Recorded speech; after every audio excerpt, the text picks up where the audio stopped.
much to go through. So it's just an overview of the thoracic cage and spaces. So this is the first lecture with Laz. She is amazing, by the way. So thoracic wall composition and function. So the main thing you need to know about this thoracic wall stuff is the difference between the thoracic wall and the thoracic cage. So thoracic wall is composed of ribs, vertebra, sternum, and intercostal muscles. So it's the actual wall, whereas on the next slide, you've got the thoracic cage, and the thoracic cage is literally just a cage. So it's just the bones. So know the difference between those two things. Other than that, this is quite low yield, but I think it did show up on some practice questions. So there's two main ways to classify types of ribs. So your method number one is typical versus atypical ribs.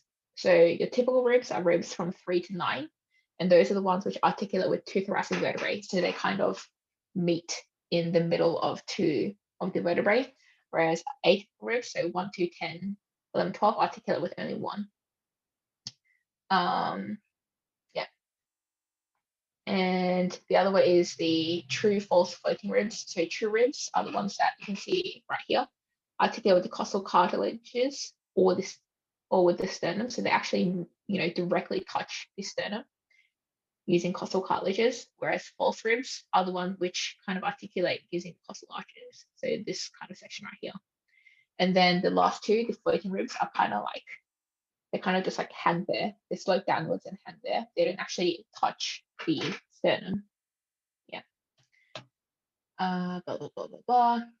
Yeah, and they've got different characteristics which you can read through. Not very high yield. It's just kind of cool. Surface anatomy is kind of a big thing. And this is more useful when you do clinical skills. So the ones we care about, the clavicle, the collarbone, suprasternal, jugular notch, you can kind of feel yourself. Sternal angle is like really big. So the sternal angle is where your manubrium, so this bone, meets your sternum. So this right here, that's just sternal angle. And if you actually run your hands like around your chest, you can actually feel that little bump there. And that's just sternal angle. And it's important because you have a whole bunch of landmarks there. So it's where your second intercostal spaces. If you go a little bit to the side, you've got like you've got a whole bunch of structures that run through that area. Diaphragmosternal junction is that one right there, not very high yield. Costal margin, not very high yield yet. And xiphoid process is just that tiny little pointy bone at the bottom of your sternum. Okay. Other than that, you also have your surface anatomy lines. So your midclavicular line is go to your clavicles, the midpoint of the clavicle, and you go straight down. So that's midclavicular line. Mid-sternal or median lines just straight down the middle. Mammillary lines is basically like kind of where your like nipples are. I think that's the one. Yeah. And axillary lines are like the armpit ones. Okay, other than that, you've got pleura, so that's kind of like the layers that surround the lungs, and you should know about the different functions. So it decreases friction, allows for coordination, and they surround the lungs. That's that. And there are two main types. Well, there are two parts of the pleura. So this is kind of confusing, but Laz explains it really, really well. Just know that the outside layer of pleura is parietal pleura, and you've also got visceral pleura, which actually directly contacts the lung parenchyma. Yes, diaphragm, the only thing you really need to know. Actually, no, diaphragm you do need to know about, but in first year, all you need to know is C3, C4, C5 keeps the diaphragm alive. So C3, C4, C5, those cervical nerve roots converge to create the phrenic nerve, and the phrenic nerve is what innervates the diaphragm, and that innervates that and helps you breathe. Intercostal muscles, so between your ribs, and they're innervated by the intercostal nerves. And you've got 3 main layers you care about. So you've got external, internal, and innermost. Don't really worry about these 2 ones down there. Yeah, okay. And this is the next high yield point. So you've got intercostal neurovascular bundles. So you've got your ribs there, and between each rib, you have veins, arteries, and nerves. And they're arranged in very, very specific ways. So you can kind of see in this little diagram here, underneath each, so if you look at a nerve there, on the inferior aspect of the, not look at the nerve, if you look at this rib here, on the inferior aspect of the rib, you've kind of got this little notch. And in that little notch, you have a vein, artery, and nerve in that order. So you can kind of guess that if, let's say, if you need to, put a needle into an intercostal space for some reason. So let's say someone has like pneumothorax and you need to kind of get the air out or whatever, and you need to put like a chest tube into that area. You don't want to accidentally hit the vein, artery, or nerve. So you want to avoid the superior part of the intercostal space, and you kind of want to go for the middle or the superior aspect of the inferior rib. So basically, you don't want to hit that neurovascular bundle. It's also important to note that we do have smaller collateral branches. So we do have smaller, like mini neurovascular bundles on the superior to the inferior rib, but we don't care about those as much. The main point is we don't want to injure these three vessels or these three things. That would be bad. Yep, and that's this thing right here. So we don't want to hit the intercostal nerves. So you can, if you need to insert a needle, you can insert the needle between the ribs where you won't hit either of them, or you can insert the needle right above a rib. So that might mean, hitting the collateral branches, but we don't care about them as much. But yes, that's it. Amazing. 3. There. Do you want to do Kahoot, Audrey? Sure. I don't know how many people there are. 1, 2, 3. There's like no one to do the Kahoot, but I reckon we can still go through it.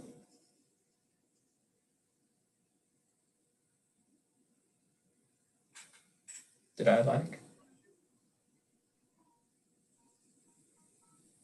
Wait, I think my Wi-Fi is bad. Hold on. Oh no, it's back now.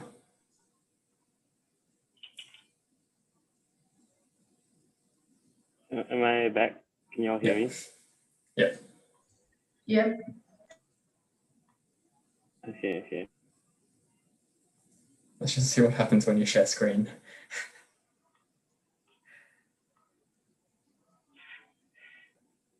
Okay, let's try it. Okay, I forgot to share the stuff. Hold on.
How many are we expecting?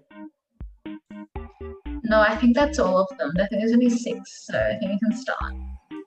But like, what's a heart? That's like such a mood. Yes, but I think we can start. Yeah, I can just start.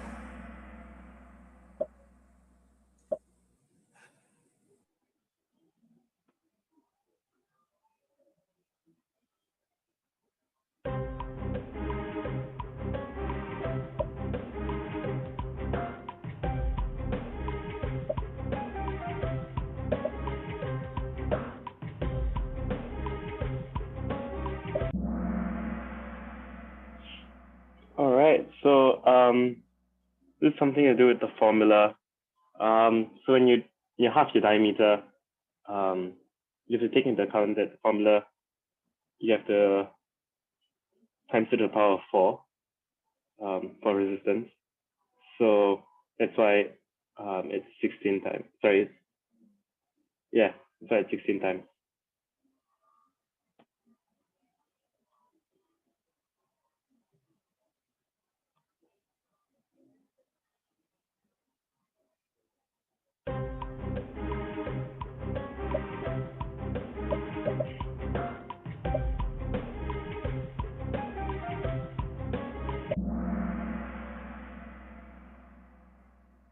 Okay, so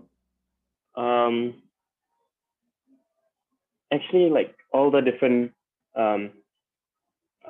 cells that you'll be learning in your heart, they'll be conducting electricity, like conducting impulses, but they're actually not nerve fibers. They're a special type of cardiac cells. So just don't confuse them with nerve fibers.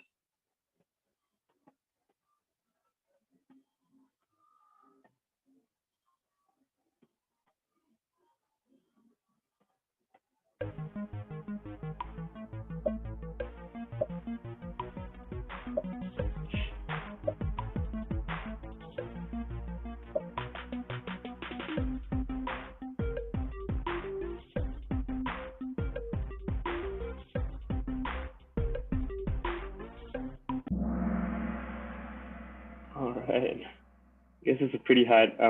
Yeah.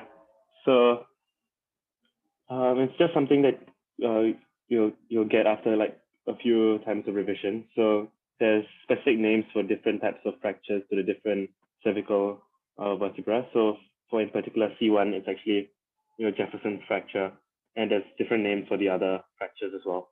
And it's something common that they like to test.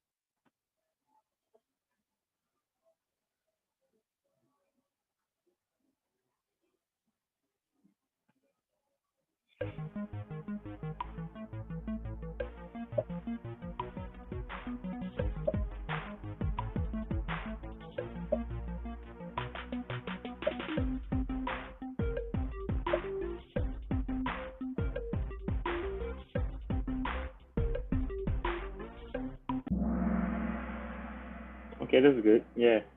So I guess most of y'all got this. So just don't confuse this with the other type of epidural puncture. It definitely isn't subcutaneous, and it's you have to pass through all the layers in order for you to be subarachnoid.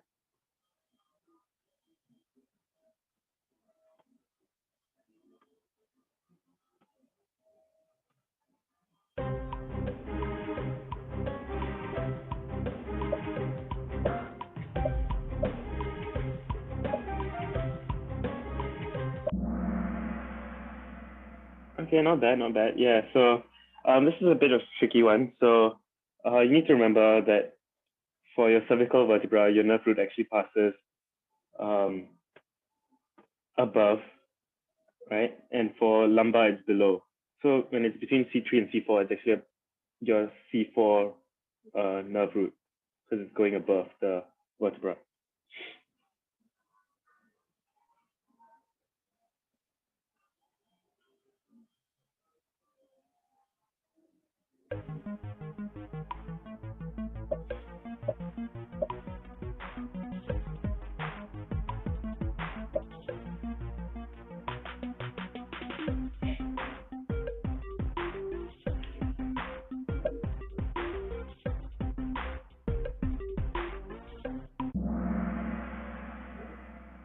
Yeah, it's a bit of a tricky one. So again, you need to take note it's actually the anterior longitudinal ligament which prevents hyperextension, and this is what happens during whiplash. When you have whiplash, actually your anterior longitudinal ligament gets injured, and it helps to prevent the hyperextension. Yeah.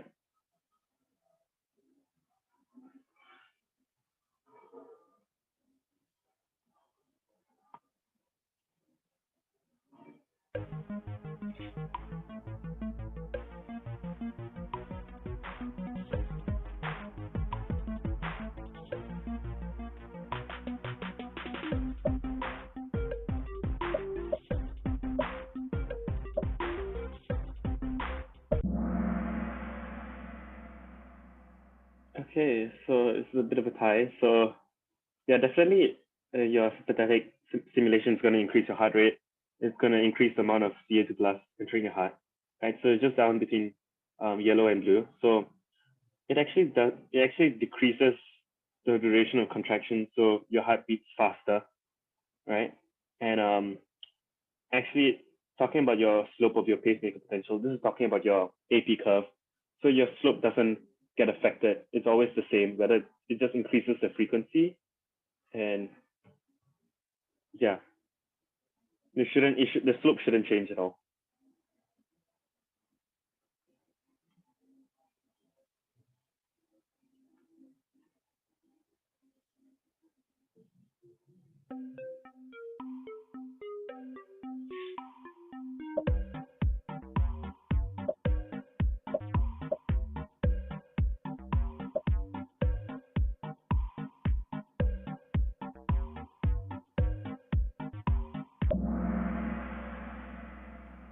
All right, yeah. So this is a question that Monash likes to ask quite a bit. So when your SA node is damaged, so SA node usually means that your heart is beating at the fastest rate possible, which is around 60 to 80. When that's damaged, it'll move on to your next. It'll start to beat at the rate of the next node, which is like your AV node, and that's slightly slower, around 40 to 60. Yeah.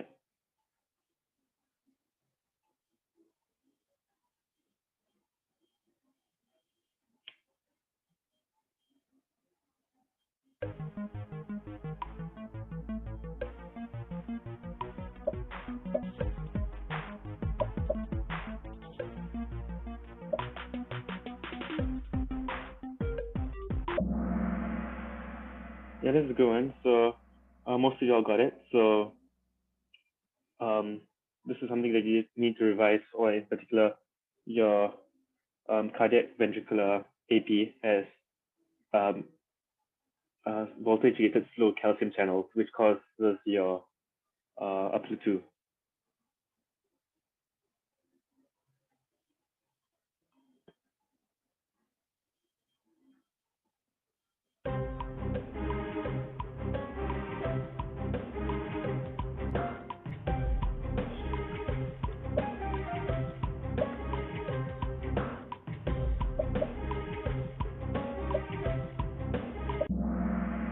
All right, yeah, this is a good one. So everyone got it correct. So yeah, actually all the options are correct. They're technically correct, but the Frank-Sterling law is specific to stroke volume and VR.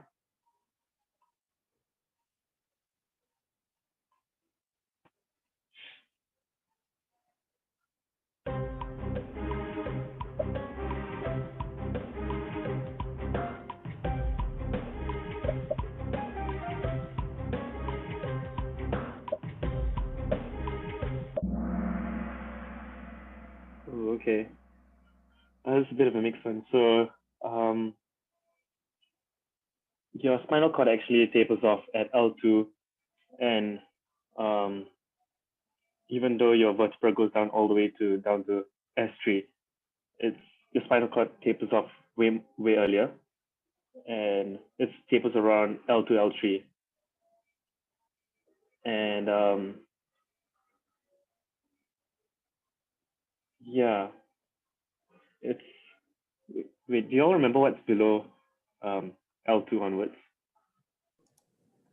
I'm pretty sure it's just like the what's it called? Like the horsetail thingy. Because like it ends, but like you still have nerves kind of like yeah. But the spinal cord tapers off around L2, L3 onwards. Yeah. Cool. All right, nice.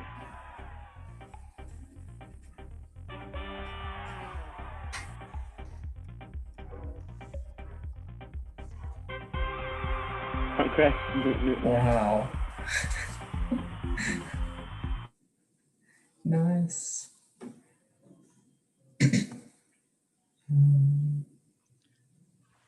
What else do we have? Thoracic cage. Then we have atherosclerosis. I can go through that. Yeah, depends what we want to go through, but yeah. I mean, I think we have enough time for. I mean, actually, no, we have embryology. And who's doing embryology and how long is that going to take? Because that might take a while. It will take like 10-ish, 10, 15 minutes maybe. Like heart embryo. Yeah. Right. Okay. Maybe. Did you want to go first, or? Yeah. Okay. Sure. Give me 1 sec. I'll get the slides up.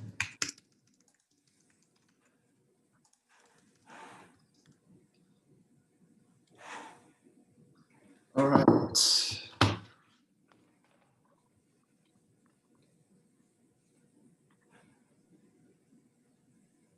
RJ, is the Kahoot on your account? Yeah. Cool. Okay. 1 second.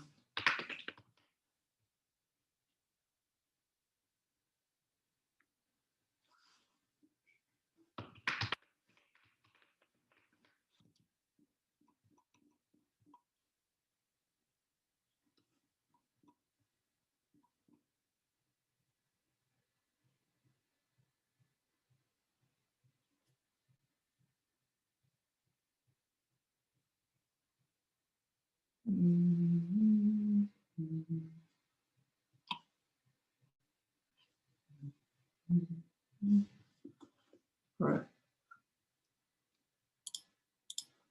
So just like kind of a quick heads up as well is like for cardio phys, we didn't end up making slides. I just have like 14 pages of like written notes that includes ECG stuff as well. So I think it was just like a little bit easier and more straightforward to kind of do that for us. So that will be uploaded as well to all the pages and things like that. So don't stress too much about it. And I will now start sharing screens. Right.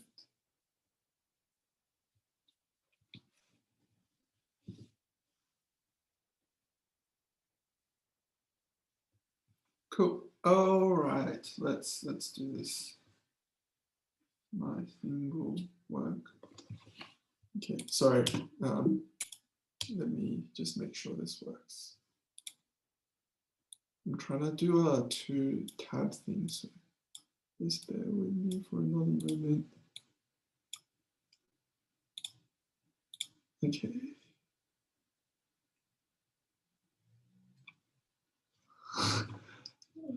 I'm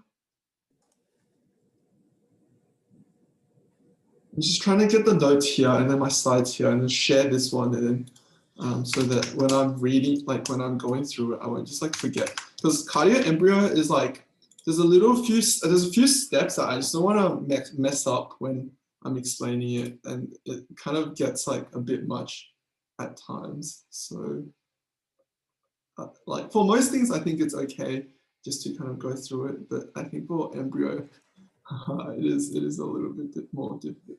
All right. It's just like, it just never leaves. Wait, which is like, which screen is it showing right now? it's on the like, you just started presenting.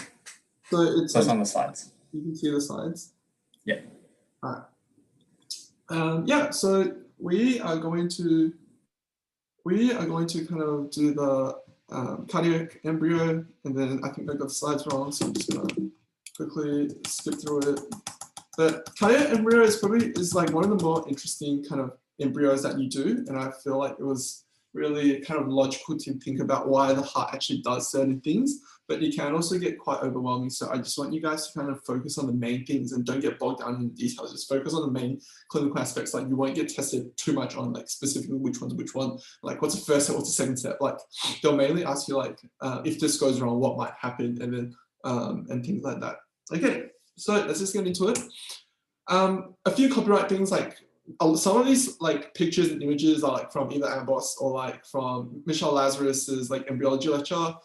She's very like stringent on the kind of copyright issues, and for rightly so. So like make sure that you just kind of keep it within Monash only, like if you do see it. Okay, so starting off, like one of the most important takeaways is that the heart comes from a mesodermal origin. And do you remember like kind of what the derms are, like the three layers of mesenchyme? Well, the first one is like endoderm, endo being inside, like blood vessels and stuff. Mesoderm being like your outside, like your middle layer, that's kind of your M for middle, and for muscle and connective tissue, as well as ectoderm, which is kind of like more on the outside, forming the neurotube and things like that. So the neuroectoderm is one of the first things to develop, and the vertebrae can't bend very well. So the big head, right? Like if you think to the very basic embryo, it looks like a shrimp. And what do shrimps look like? They're like curled up, right? So the head literally just like flops forward.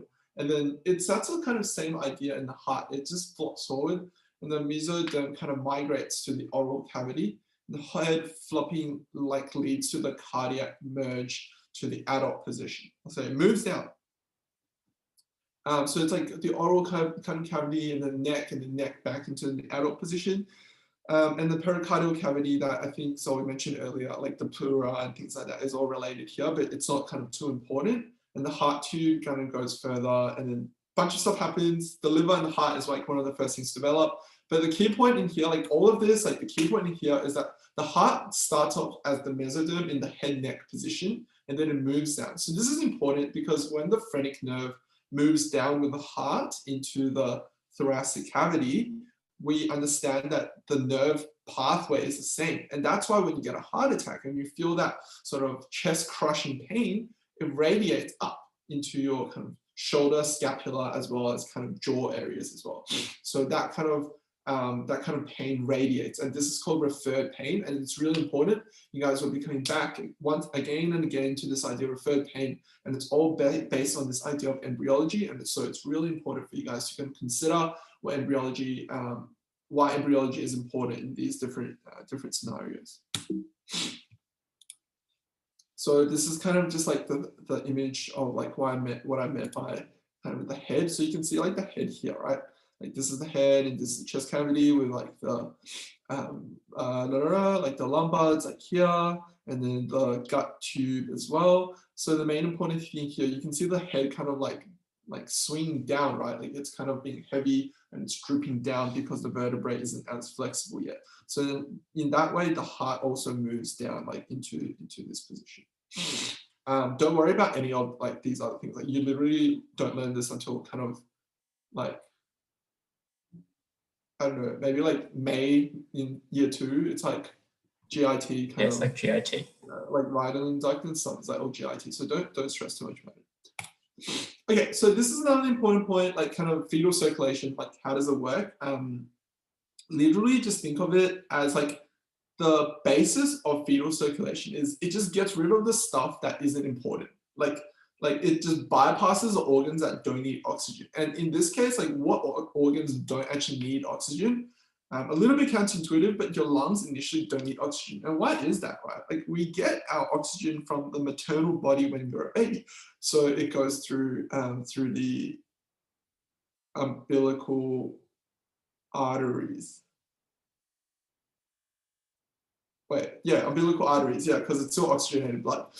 And then likewise that kind of happens. So it is important to just kind of think about that. And then the liver also doesn't need kind of oxygen at that point either. And just like all of these kind of small things is just really important. So the heart essentially just supports fetal circulation and in preparation for that adult circulation. So it connects to the diaphragm, and mesoderm also goes into the kind of oral cavity. We've already covered that. And it's trying to push back against really high resistance, and so that the lungs actually only get a little bit of oxygenated blood. The rest just goes right back into the right heart. You can see here that I'm not talking about atrium or like ventricles, because at that time the ventricle atria hasn't actually fully developed into the structures that we see in adult yet. So I'm just referring to a right heart as getting deoxygenated blood and left heart getting oxygenated blood. So then after the first breath, usually just the lungs open up, pressure drops on right side, leading to the normal circulation that we now see. Don't worry too much about this side. Like honestly, just think about like, you just need to remember which organs don't need the oxygen when you're a baby, and where that kind of what the shunts are there to bring them back bring the blood away from those areas is important. So just kind of on this side, it just shows you that lungs and liver are not happening right now. So yeah, I'd like to stress this point, like just find out, so just get blood to where the body actually needs it and just shunt, i.e. bypass the areas where it isn't so necessary. Okay, so heart folding, like this is beginning like the actual kind of embryo part, like on how the heart becomes what it looks like today. So the heart folding is essentially at the beginning, the heart looks like a snail. I think this looks kind of like a snail, right? Like the antenna things here and like the shell and like, I don't know, like the feet, I guess, of the snail. But essentially the heart is actually like a tube initially. And then the atria is actually at the bottom and the ventricles are actually at the top. So how do we need to get the atria back on top? So we need to do the flip, right? We need to like fold it. We need to fold it up. So this is kind of like the flip fold kind of folding there. And the atria and ventricles are kind of growing at different speeds as well. The muscular part of the atria and ventricles are technically known as the true atria and ventricles. That makes sense because that is like the heart is a muscle, whereas the smooth part is actually just like the arteries and the veins. So the outflow is the ventricles that initially, right, starts superior, but then eventually goes to inferior. So you can kind of just separate that into like outflow and inflow. The main goal, as Michelle says, is like the position of the heart is in the adult location, and the inflow and outflow tracts kind of just determine how the heart actually like folds and eventually looks the way that it is like today. So septation, this is like really important and something we will go a lot into detail kind of on the next diagram. Like the main idea is that the heart needs to kind of develop and I guess like actually form the valves and like the walls that we see today so that there is a dedicated inflow and outflow tract rather than just like this one hollow tube, right? Like that wouldn't really work because then there would be a mixing of oxygenated blood and deoxygenated blood. So it's important to kind of have that separation, allowing for communication on both sides. Okay, good. So okay. I will just actually go to, you guys can read this, but I'll just go to this diagram. It's a bit better in terms of kind of explanation. So we can see that in diagram 1. So over here in diagram 1, like labeled 1, essentially that is kind of the development of the septum primum and the foramen primum. Okay, so what does septum mean? Okay, septum just means separation. Separation is the wall. So it's like the wall, right? The septum. And think about when people getting nose piercings, like it's like called a septum piercing, right? Like you get it in the nose like wall because it's separating the two parts of kind of your nose cavity, your nasal cavity. That's anatomically correct, but I'm just using that as like kind of an example.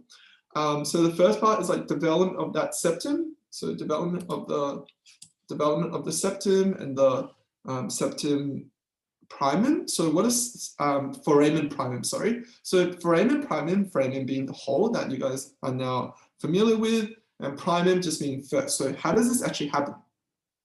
So the primary atrium is a single cavity initially, right, that we see there. It's a single cavity until the septum comes along.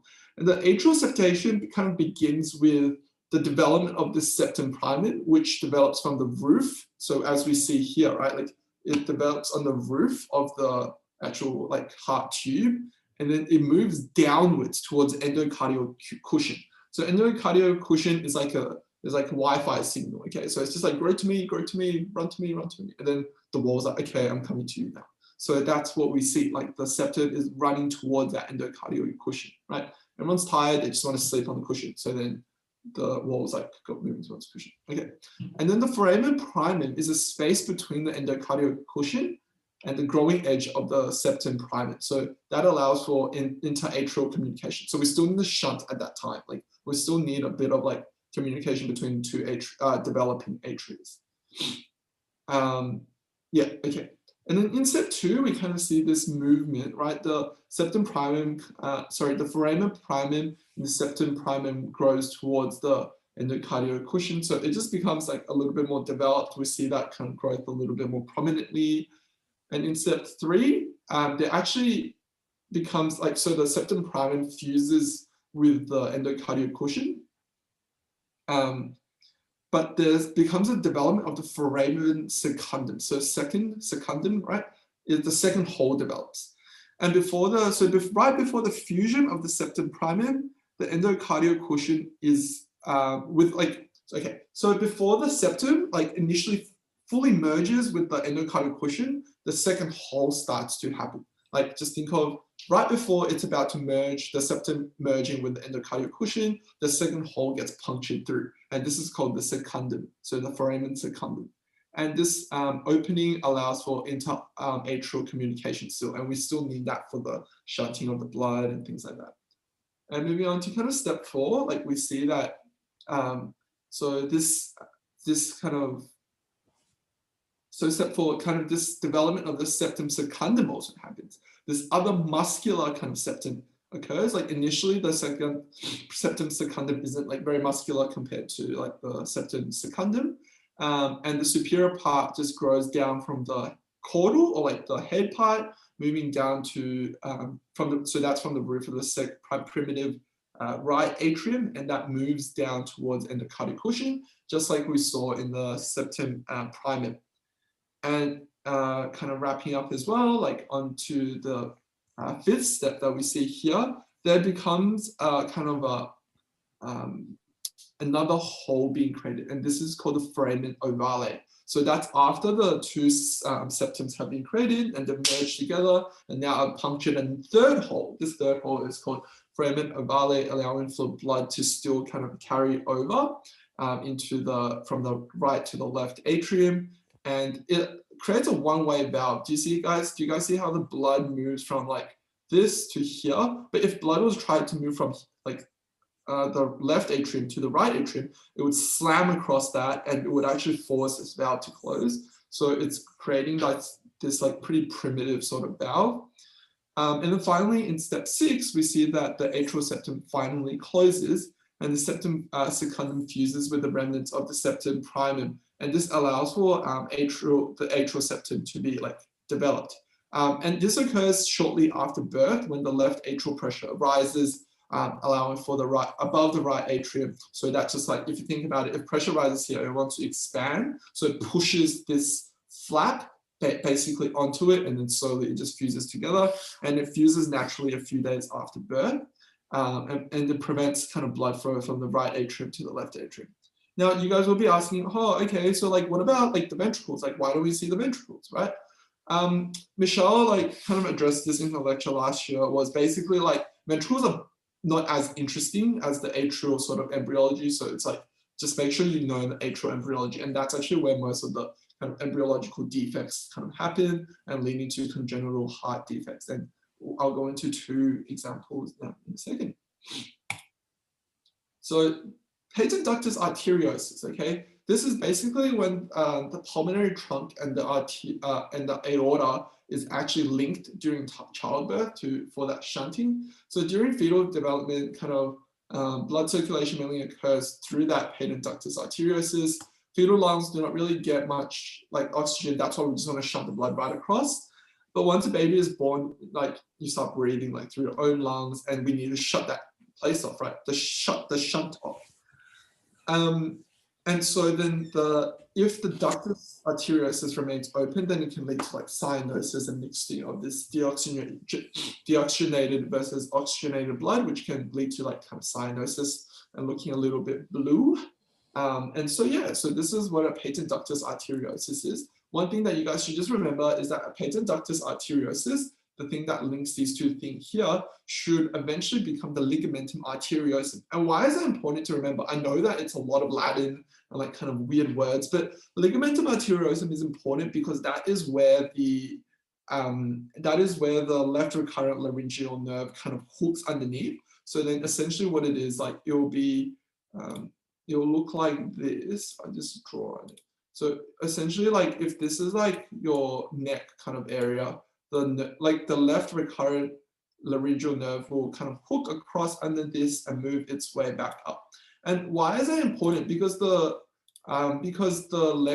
exam might ask you a question. It's like, oh, okay, so today, like the cardiac surgeon performs surgery to fix a problem with the ascending aorta, and you're like, cool. And then they're like, oh, okay, so, and then they ask like, at the ligamentum arteriosum structure was damaged, what symptoms may you be able to see? And then one of them may be like hoarseness of voice, and you would choose like that left recurrent laryngeal nerve, because that is kind of responsible for your voice, vocal fold productions and things like that.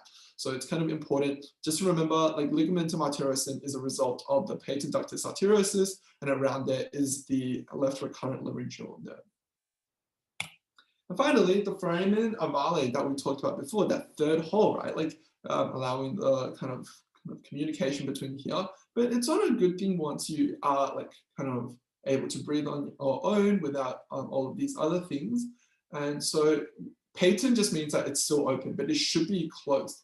And this can just kind of lead to cyanosis once again, that we see the shunting of the oxygenated circulation, and baby can look blue and can lead to high risk of stroke later on in life. But most of the time it's fine, but it just can be something to kind of consider. Good. Any questions? I know that there was like a lot of Latin and like a lot of kind of words there, but main ideas, just to quickly recap, is know the fetal circulation, which organs don't need oxygen initially during the fetal development stages. Learn the steps of the kind of atrial septation. That's like probably the most important thing for this. And understand finally kind of like maybe like the patent ductus arteriosus and like kind of the clinical applications that we see of that in surgery. But that is mainly it. Yeah. Thank you. And I think move on to cardiac biomarkers and like atherosclerosis, just to finish up. Yeah, I'll do that. I'll just try to turn on my video because honestly, I haven't had any human interaction in a long time. And my Zoom keeps glitching, but I'll try see my luck today. So yeah, and my room is really cold. So I'm literally wearing like a padded jacket right now and I'm still cold. Wait, your camera's working, or is this like another laptop? Oh no, I've tried using another laptop. I think I'm using another laptop from now. Why are you so sleep deprived? Like, what happened? Oh no, I'm just so sleep deprived. All right, anyways, regardless of me being sleep deprived, let's just get on to atherosclerosis. All right. I'm literally in like this room with no windows, with no heating, so I'm really cold right now. So ignore me. Okay, so let's go through what atherosclerosis is. So atherosclerosis really refers to just this development of a plaque. Now this plaque or this kind of thickening within this our blood vessel are normally due to lipids or cholesterol. And we typically form this plaque as a result of vascular inflammation. And we really don't want atherosclerosis because one of the main dangers of us forming this plaque is this plaque can essentially become unstable and rupture, so it breaks. And when it breaks, we can lead to the formation of a thrombus, so like a blood clot. And when this blood clot happens in our blood vessels, obviously if it's big enough, then it's going to obstruct our blood flow. And really, we don't really want anything obstructing our blood flow. So that's really why atherosclerosis isn't really something you want to be happening in your body. And now, because we said the formation of this plaque is normally a buildup of lipids or fats or cholesterol, we normally see a very high positive correlation between a patient having high levels of LDL and them having a high risk of developing atherosclerosis. And just so you know, it's really a slow progressing disease. So you don't really suddenly go from a healthy blood vessel to a huge plaque and a rupturing of this plaque forming a thrombus over like a few days. It's really more this development of the disease over quite a few years. And one of the early markers of, how atherosclerosis ultimately occurs is that we normally see this early evidence of endothelial dysfunction.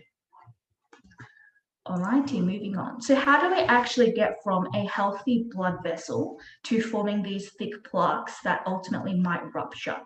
So Wait, a lot of the times, You wanna the first, like present the slide?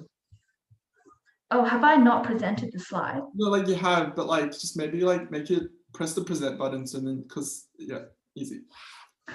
Alrighty, okay, hopefully I presented it now. Okay, so normally, as I said before, normally the first signs of you potentially developing atherosclerosis is you have some sort of irritation that ends up damaging your endothelium. And so these irritants can be either lipids, so like our increase in LDLs, it could be various toxins, which is us perhaps smoking, or it could be us having a hypertension, which is high blood pressure. And so all of these could potentially cause some sort of damage to our endothelium. And when we have this damage to our endothelium, this kind of creates this perfect pathway for even more LDLs to infiltrate into our actual vessel layers and not just LDLs staying within our lumen. And because we have this damage to our endothelium, we have an increase in uptake of our LDLs into our vessel layers. And so our body kind of detects this increase in LDLs and it tries to do something about it because we don't really want that much LDLs in our vessel layers, and it tries to do something about it, usually via oxidizing it. And in order to do this, our blood vessels kind of go, all right, we've detected an increase in LDL, we're a little bit damaged, what do? We've got to increase our adhesion molecule expressions. And so this just means kind of the inner linings of our blood vessels can almost become more sticky. So it sticks to more things, such as LDLs in our lumen, and kind of uptakes it so that our LDLs can be oxidized. Now, these oxidized LDLs, hopefully from semester 1, you'll remember that one way our body gets rid of excess LDL is via phagocytosis of our macrophages. But unfortunately, our macrophages only have a limited capacity of phagocytosing LDLs. And when it reaches its limit, it kind of goes, all right, I'm done. This is all I can do. And it becomes like a foam cell. So it goes, all right, I'm done. This is the end of my life now. I've become a foam cell. And we don't really want foam cells because foam cells kind of stick to our endothelium lining really easily. And they kind of build on top of each other, which is kind of a really high risk for the buildup of plaques because they have this high affinity of kind of sticking to each other. And so after we have this increase in kind of foam cells, increase in LDLs, our body goes, all right, something's a little bit wrong with our blood vessels. And so our immune system kind of gets triggers. And so we get this increase in monocyte recruitment, which is part of our innate immune system that kind of surveillances our body to see if anything goes wrong. And because, as I said before, we've got this increase in our adhesion molecules, this also increases the ability for our monocytes to kind of adhere to our endothelial cell wall, cell lining here. And because it sticks to it, it can migrate or gets endocytosed into our actual layers here. And so as if you remember, monocytes are kind of the pre-differentiated version of our macrophages. So after it gets in, okay, to our actual muscle layers, it differentiates into our macrophages. Now, after it differentiates into our macrophages can do a variety of things. They're part of our innate immune system, so they can release inflammatory markers.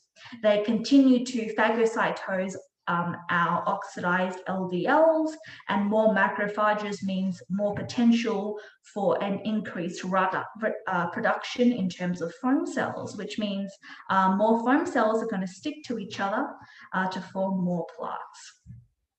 And also our macrophages can produce these things called inflammasomes. And as per their name, they kind of build up or hype up our inflammatory response by releasing these interleukines. And they kind of just increase this whole inflammatory response system. And because our inflammatory response is kind of like hyping up a little bit too much, other parts of our immune system kind of get alerted to this response. And they're like, all right, why is this inflammatory response kind of getting hyped up in our blood vessels? Like something's got to be going on. So that's when other parts of our immune system kind of get notified. And partly this is our T cells. Our T cells kind of go, all right, something's going up, something's going on, now let's go kind of see what's going on. So our T cells kind of infiltrate this whole inflammatory response that's happening within our blood vessels. Now, after they get infiltrated, our activated T cells produce something called cytokines, which hopefully, if you remember last year, kind of helped to increase this vascular inflammation. And as part of this increase in vascular inflammation, it kind of increases all the things we don't really want. So it further increases our adhesion molecules, which means more monocytes come in, more monocytes become macrophages, more macrophages become foam cells, more foam cells equals build-up of plaques. Okay, so ultimately the end result is we've got more of these foam cells forming because of our high amounts of LDLs. And because these foam cells are sticky, okay, they help build up this plaque, which we don't really want. So before we actually move on to the further development of atherosclerosis, there's really two types of plaques that can form within or outside of our blood vessels. So the first type of plaques that can form is a progressive inward, or we call stenotic remodeling. And this is when these kind of lipid-like plaques actually kind of grow into our lumen, so as seen as this top diagram here.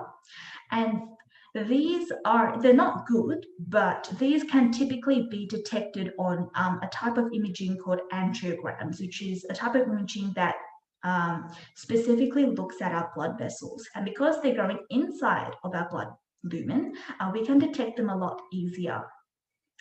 But another type of remodeling of plaques that can kind of grow is called these outward or non-stenotic remodeling. And that is when plaques kind of unfortunately actually grow outside or on the outside surface of our blood vessels. And because they're not on the inside of our blood vessels, they're a little bit less easily detected on our imaging or on our angiograms. And because they're less easily detected, they're more likely to result in an acute unexpected kind of rupture or thrombotic event. So that's kind of the two types of plaques that can form as a result of atherosclerosis. They're both not good, but non-stenotic is typically worse from a clinician's point of view because they're less likely to be detected on imaging, and so therefore clinicians are less likely to actually do something about it because we don't even know they exist because they return negative on our imaging. All right, so continuing on in terms of development of atherosclerosis, we've now kind of built up this plaque because all these foam cells are just kind of sticking to each other and forming this plaque. Now, our blood vessels kind of go, all right, we've detected this plaque. We want to make sure that it's stable and that it doesn't suddenly burst open and cause a terrible event. So what does our blood vessels do to stabilize it? Our blood vessels kind of compensate, all right? So the smooth muscle of our vessels compensates to kind of stabilize this lipid plaque by forming this fibrous cap over it. All right, because that's kind of the only thing it can do now. And the reason why it does this is because it wants to prevent it from actually rupturing, because if it ruptures, it's going to produce this large hemorrhage or a blood clot that's going to end up forming, that's going to occlude or block off our vessels. So that's why it forms this fibrous cap. Now, part of the process of forming this fibrous cap is that our smooth muscles also compensate by producing calcium crystals in this fibrous plaque. And the unfortunate thing is calcium kind of hardens our arteries. So although it hardens this fibrous cap and tries to prevent the plaque from bursting, these calcium crystals also harden the rest of our arteries. And so our arteries kind of can't contract and relax as well as they would normally be able to. Now, in the really unfortunate event, which is kind of the thing that we want to prevent from happening in atherosclerosis if you end up developing, is actually the fibrous cap breaking. So if your plaque continues to grow, your fibrous cap can kind of only do as much as it can. And the fibrous cap continues to grow, and ultimately it kind of breaks the fibrous cap and the plaque kind of ends up rupturing. Now, when it ruptures, it becomes a site for thrombotic formation, all right? So really, you've kind of just produced a hole in terms of your blood vessels, and that's never good. So your body goes, all right, there's this blood spilling out. What do? We've got to clot it, all right? Now, normally that's a good thing, but a clot within our actual blood vessels is never good, especially if it's a large one, okay? Because if it gets too big, it's actually going to block off our blood vessel, and blood isn't going to be able to flow through the lumen of our blood vessels. That's why I put a sad face here. All right, this is kind of the worst result that can happen in atherosclerosis. So when we actually get this rupture of this plaque that forms a thrombus or a blood clot that actually occludes our blood flow, well, what can we actually do? Okay, so there's a few treatments we can do. In the case that it actually ruptures and our blood vessels are blocked, in terms of acute treatment, our main goal here is to really revascularize our blood vessel. So our goal really is to open up our blood vessel again so that blood can flow, because that's the main problem happening here. So we can do this via stents. So you actually physically put stents in to open our blood vessels, or you can use drugs, okay? And mainly something called tissue plasminogen activator or recombinant TPA. And if you recall from last semester from our blood clotting cascade, after you've actually formed a clot, normally our body is able to dissolve this clot via converting plasminogen to its active form plasmin that is able to essentially break down this clot. Okay, so we can actually put in a man-made form of this enzyme that converts plasminogen to plasmin that ultimately breaks down this clot. So if we inject TPA, we're going to activate plasminogen. It's going to turn into plasmin, break down our clot. And if we shrink the size of the clot, that essentially opens up more area for our blood to flow, which is essentially the goal of our acute treatment, right? To restore blood flow to the area. So it's only used as like an acute treatment in the case of strokes or an acute myocardial infarction or an AMI. Now, obviously, you can't use TPA as kind of a long-term treatment because we still want to essentially retain the body's natural ability of being able to form clots, just in case you get an injury, even something as small as maybe a paper cut, all right? You still want your body to be able to form clots. So that's why recombinant TPA isn't really a long-term solution. It's just an acute treatment for if someone's blood vessel is blocked, and our main goal is just to actually revascularize the area. So what are our more long-term or chronic treatments for someone with atherosclerosis? We do have non-pharmacological treatments, so it's important that for whatever disease you're talking about, you always split your treatments in terms of non-pharmacological and pharmacological. So non-pharmacological would be mainly your lifestyle changes. So things like making a more healthy diet with less foods that are very fatty, and also quitting smoking if you were a smoker. So this is kind of preventing the really initial stages of damaging your endothelium in the first place and lowering your LDL levels as to prevent the formation of plaque in the first place. Other drugs for pharmacological treatments, you have your lipid lowering drugs like your statins, as well as you might put them on an antiplatelet or an anticoagulant just to kind of thin their blood a bit, just so that they have a less likely chance of producing like this huge blood clot that's going to block their entire blood vessel.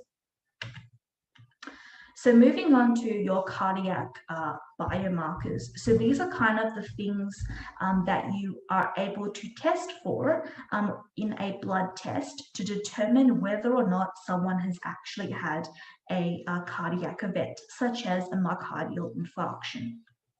Now, before we actually move on to discussing the different biomarkers you can find in a blood test, this slide is kind of more of a high yield thing. So this is differentiating between a STEMI versus an N-STEMI. So you might hear your tutors talking about this a lot. So what actually is a STEMI and what actually is an N-STEMI?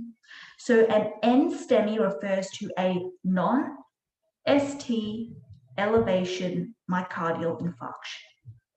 Okay, so this is where on your ECG, you're not going to see an ST elevation.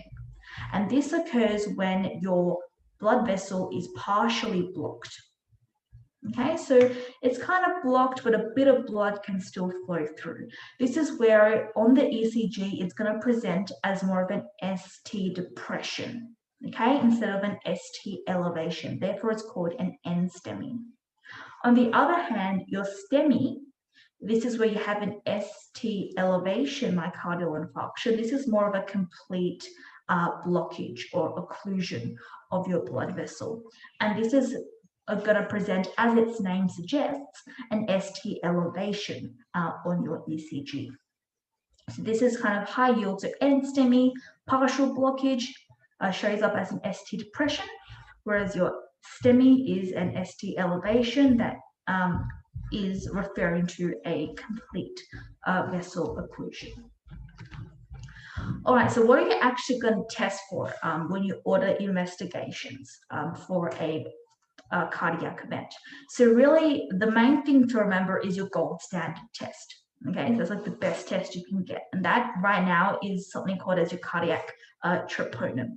Okay, and the reason why that it's a gold standard, one reason is it's cardiac specific. Okay, so it really, troponin only gets elevated in the case of a cardiac event like a myocardial infarction. You also have a few other biomarkers. Now, they're not gold standard for a various of reasons. So let's just go through each one of them. So you could look at creatinine kinase if you really wanted to. Now, it's not gold standard because it's not specifically cardiac specific. So it's present in your heart as well as other muscles, such as your skeletal muscle. Okay, there's various isoforms of it, but only one of them is heart specific. So really damage in other skeletal muscle could also lead to an increase in creatinine kinase. You could also look for something called myoglobin. Once again, it's not gold standard because it is present in both your heart and skeletal muscle, and it's really only got an increased elevation in terms of its release in a very acute or short period after your initial AMI.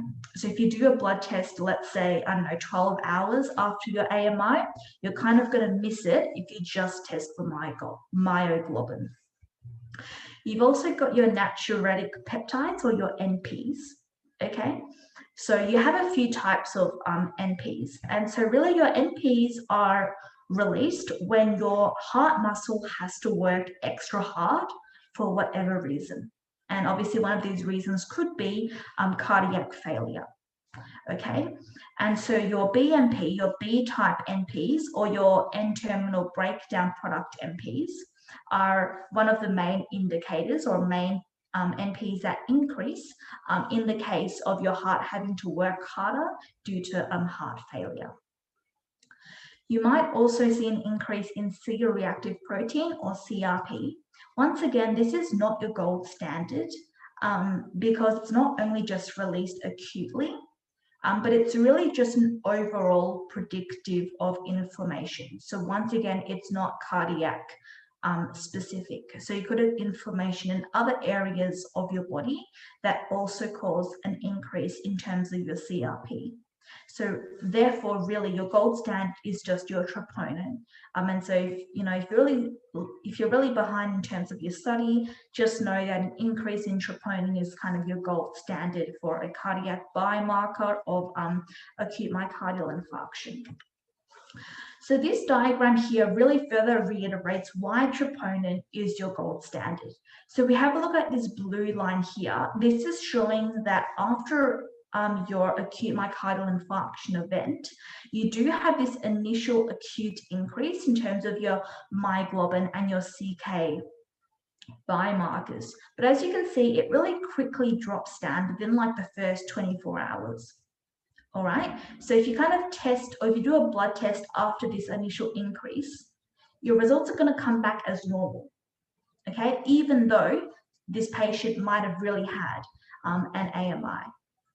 But if you look at this red line here, which indicates your troponin in the case of, a large myocardial infarction, you'll see that not only does troponin increase a lot, okay, in the case of cardiac failure, but the levels kind of remain increased over a large amount of time, as seen on your x-axis. Okay, so you're more likely to detect the event of an AMI if you screen for troponin, okay, because they're elevated for a longer period of time after the event. Okay, so another thing we're going to talk about is cardiac remodeling. So this is really referring to, as its name suggests, changes in terms of either the heart size or the type of tissue that the heart is made up of in response to normally cardiac disease or previous cardiac damage. So if you remember from last semester, out of all the different types of muscles, hopefully you remember that cardiac muscle cells really have very little or really no ability to redivide and generate new healthy cardiac tissue. And because it's unable to actually differentiate into new cardiac tissue, okay, after necrosis, your body goes, well, I've got to somehow compensate for this death of cells. If I can't produce cardiac tissue, then I'm going to have to refill this deficit with some other type of tissue. So your body kind of goes for something called fibrous tissue, okay, this tough fibrous tissue. Now, unfortunately, fibrous tissue doesn't really contract and expand as well as cardiac tissue would do. And so therefore that can result in kind of a decrease in terms of your heart function, all right? And cardiac remodeling is more often seen in people with chronic heart failure. So that's over kind of a long period of time of prolonged cardiac damage, where your heart is constantly being damaged and it constantly needs to renew itself. And unfortunately, because once again, your cardiac muscles have little ability to regenerate new cardiac muscle, your body has just got to compensate by producing fibrous tissue. Okay, and as a result of cardiac remodeling and this production of fibrous tissue, you're going to get either systolic dysfunction, which is impaired contraction. So your heart muscle can't contract as well because of this fibrous tissue. So you're going to get reduced ejection fraction. So not as much blood is pumped out. Or you perhaps might get diastolic dysfunction. So your heart muscle, your heart, because of this increase in fibrous tissue, can't contract as well. Can't kind of relax and expand as well, okay? Therefore, it is impaired in terms of its ability to allow blood to flow into it.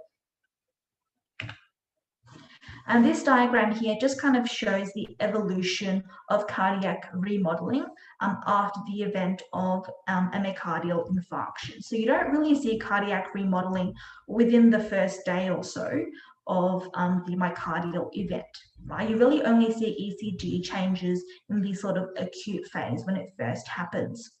You don't really see more necrosis of the tissue and eventual development of a fibrous scar or fibrous tissue development until quite a long time after the actual event.